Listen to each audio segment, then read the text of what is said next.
While Republican and Democratic presidential candidates are busy holding town hall meetings all across the country, Tacoma is holding several of its own. But you won't find presidential candidates at these meetings. Instead, you'll hear from members of one of the city's fastest growing ethnic groups. About 100 people were on hand at Tacoma's Lincoln High School for a recent Latino town hall meeting. Attendees included Tacoma Mayor Marilyn Strickland and Police Chief Don Ramsdell.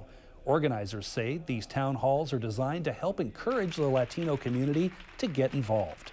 The hope is that we're getting, because we had one already, people are very interested in becoming more engaged in the city. So people are very interested in being on commissions, they're interested in running for office, they're interested in being on school boards, and all this, all these structures.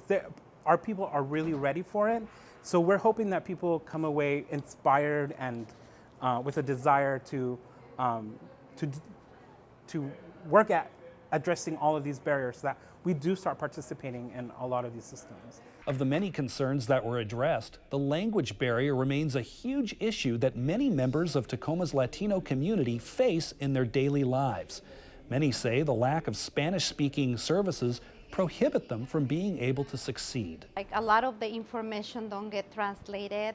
We're lacking of having information in the websites, of the official websites in our languages.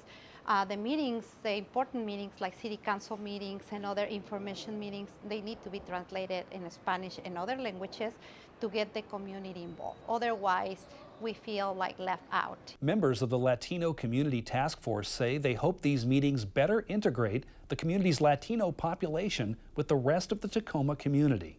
The community needs to become more integrated into the larger Tacoma community. What we see in many other parts of the country is that the Latino community or groups from the Latino, like Mexican, like they stay isolated within themselves because that's kind of very uncomfortable place to be. And I think some of the issues in regards to that happening is because a lot of the structures that they participate in, such as like the city council or any government entity, it's all in English. And so that barrier does not help people get integrated into the citywide services. Language and education are another concern that the task force has.